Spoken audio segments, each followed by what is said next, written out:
Hi guys, welcome to Pakistani father and son reaction. तो कैसे आप सब, मेरा नाम जाद है यार। भाई साहब, प्यूटन ने भारत आने से पहले भाई साहब अपने देश में भारतीय नेवी शिप्स को अपने देश में फ्री एंट्री देकर भाई साहब चीन पाकिस्तान की उड़ा दी थी। मतलब कि अब भारत की नेवी शिप्स जो है और भाई साहब भारत की जो फोर्सेज है वो किसी टाइम भी रशिया में एंटर हो सकती है विदाउट एनी परमिशन। ये देखो यार, कितनी बड़ी है, ऐसा तो कोई देश नहीं करता ही वजह यार। वही तो, ये क्या कर दिया है रशिया ने। हाँ ना यार, ये हो क्या रहा है दोनों देशों में भाई साहब, ये तो देखेंगे तभी पता चलेगा। वही तो, कौन ऑन करते हैं स्टार्ट। व्लादिमीर पुतिन के भारत पहुंचने से ठीक पहले रूस की संसद में एक बहुत बड़ा ऐलान हुआ है। अमेरिका के खबरदार करने के बावजूद भारत रूस से तेल की खरीदारी जारी रखेगा। भारत तेल की रूस से खरीदारी जारी रखेगा। भारत में तेल की कंपनियों से नहीं कहा गया कि वो रूसी तेल खरीदना बंद कर दे। रशिया का नेक्सस है और ये पाकिस्तान के खिलाफ जरूर साजिश करेंगे। Reciprocal exchange of logistical support, ये एग्रीमेंट के तहत रशियन ट्रूप्स भारत के अंदर डिप्लॉय किए जा सकते हैं। रशियन वॉरशिप्स भारत के डॉकयार्ड्स में डॉक कर सकते हैं। हो सकता है वो कहेंगे जी S-400, अब वो कह रहे हैं कि जी उसका मजीद अपग्रेडेड वर्जन हम आपको देने को तैयार हैं। आपकी जो दिफाई जरूरियात है हम आपकी वो पूरी करने के लिए तैयार हैं। अमेरिका या फिर चाइना की बात करें तो मतलब खौफ का माहौल है। किस तरह से देख रहे हैं, ये बहुत बड़ा डेवलपमेंट हम देख रहे हैं। India would use the Russian bases to have access in Arctic, potentially Russian access to Bay of Bengal and Indo-Pacific. Washington में बहुत से लोग डरते हैं कि असल छुपाया जो एजेंडा हो इस मुलाकात का वो कि ब्रिक्स के अंदर इंडिया और रूस का करीब तर ताउन है। क्योंकि अमेरिकन तो ये कहते हैं कि भाई आप लोग जो ब्रिक्स को मजबूत कर रहे हो, बेसिकली रशिया को मजबूत कर रहे हो। इस समय रशियन ट्रूप्स जो हैं वो अफगानिस्तान के बॉर्डर पे इतने सालों बाद वापस रिटर्न कर रहे हैं। इंडिया और रशिया के रिलेशंस एक नए फेज में एंटर कर चुके हैं। प्रेसिडेंट व्लादिमीर पुतिन, जिनकी विजिट इंडिया में होने वाली है, उससे पहले ही एक हिस्टोरिक स्टेप ले लिया गया है। रशिया ने इंडिया के साथ RELOS पैक्ट को साइन कर लिया है, यानी कि अब इंडियन नेवी के शिप्स और एयरक्राफ्ट रशियन बेसिस पर रिफ्यूल, रिपेयर और रिप्लेनिश कर सकते हैं।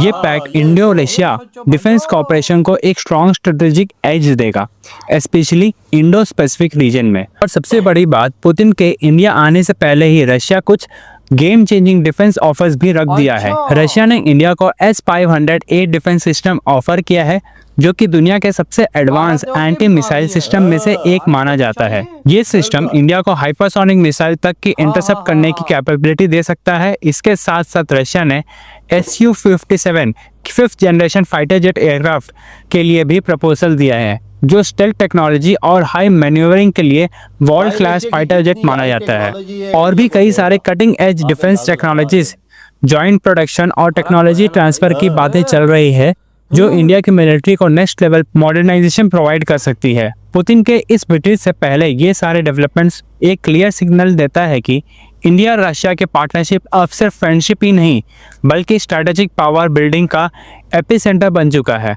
अब देखना ये होगा कि मोदी पुतिन मीटिंग में कौन कौन से ऑफर्स फाइनलाइज होते हैं। Reciprocal exchange of logistical support, अब कहानी का दूसरा चैप्टर यहाँ पे भी हो रहा है।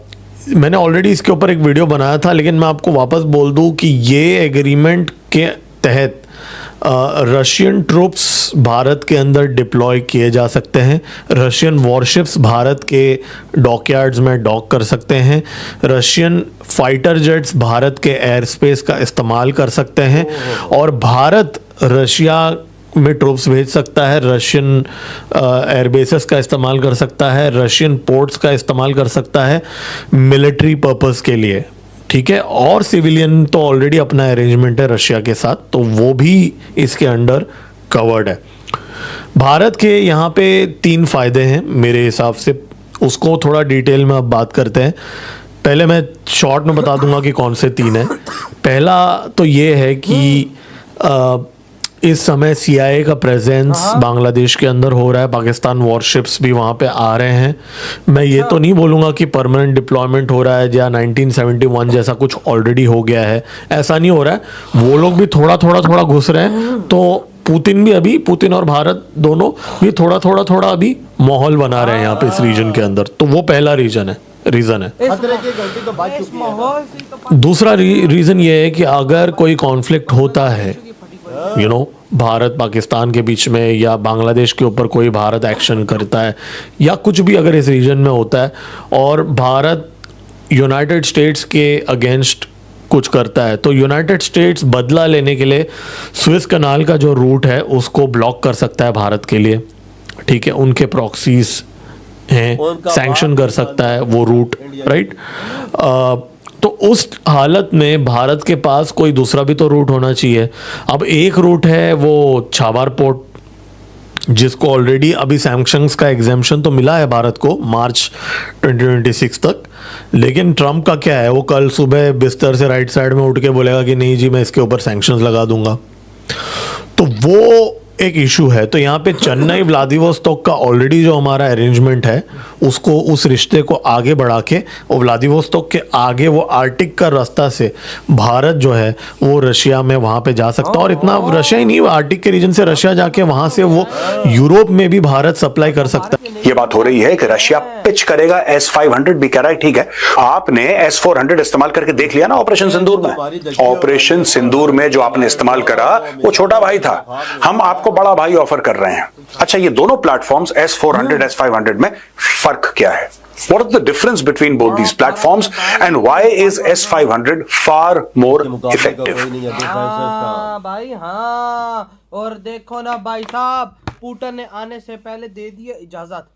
अब भाई साहब भारत की नेवी शिप्स, भारत की फोर्सेस रशिया में बिना किसी टेंशन के एंटर हो सकते हैं, बिना किसी परमिशन के। अंदाजा लगा, मतलब समझो कि अब भारत का दूसरा घर रशिया इस टाइम बन चुका है। वे भाई साहब एंट्री मारो विदाउट परमिशन, मतलब ये भारत की शिप्स ये रशिया की सीमा में घुस गई बिना परमिशन। बस ऊपर जहाज इंडिया का होगा, वो दूर से देख के, और रशिया के जहाज भी इंडिया के बगैर परमिशन के आ सकते हैं। ये देखो ना यार, दोनों में ये कैसी रिपेयरिंग हो सकती है, फ्यूलिंग हो सकती है वहां पे। अगर आपको रहना है तो वो मतलब कि वो बेड शेड और वो आराम शराम ये सब कुछ वहां पे हो सकता है। S-500 की डील भी पक्की हो चुकी है, ये भी इंडिया समझ के ले चुका है। हाँ ना, S-400 ने हमारी दचकियां उड़ाई है, तो S-500 क्या करेगा? ये तो पाकिस्तान चाइना के लिए काल जिसे बोलते हैं।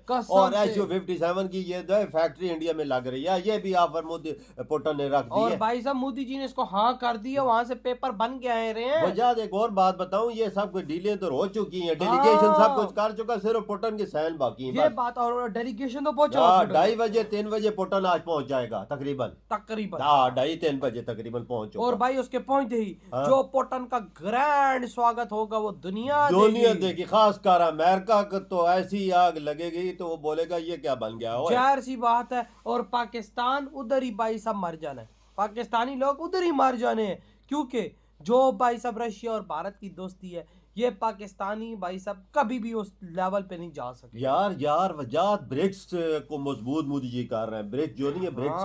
और ये देख चाइना, इंडिया और रशिया साथ मिलके अपनी करेंसी भी लॉन्च करने का ऐलान कर सकते हैं। तो ये भी बात बताओ, पाकिस्तानियों बोल रहे अपने बाप चाइना को कि हमारे देश में भी कुछ ऐसा काम करे, वो नहीं करेगा, वो हमारी बजाता है। और अमेरिकी डॉलर का भी खात्मा यकीनी हो चुका है बिल्कुल इस टाइम पे, ये भी बात बता दूं। क्योंकि दुनिया की 3 बड़ी महाशक्तियां एक प्लेटफॉर्म पर आ जाए तो फिर एक महाशक्ति क्या करेगी? 3 महाशक्तियां बड़े देश हैं भाई, ये फैसला कर ले। अमेरिका क्या उखाड़ लेगा? कुछ भी नहीं उखाड़ सकता मेरे भाई। उल्टा वो रोएगा, चीखे मारेगा कि भारत जैसे विशाल देश से पंगा लेकर मैंने कर क्या दिया। बिल्कुल। तो भाई आपके क्या थॉट है? इतनी बड़ी भाई सब जो अनाउंसमेंट कर दिया पुतिन ने आने से पहले, इधर ही वीडियो खत्म करते हैं। तो बाय।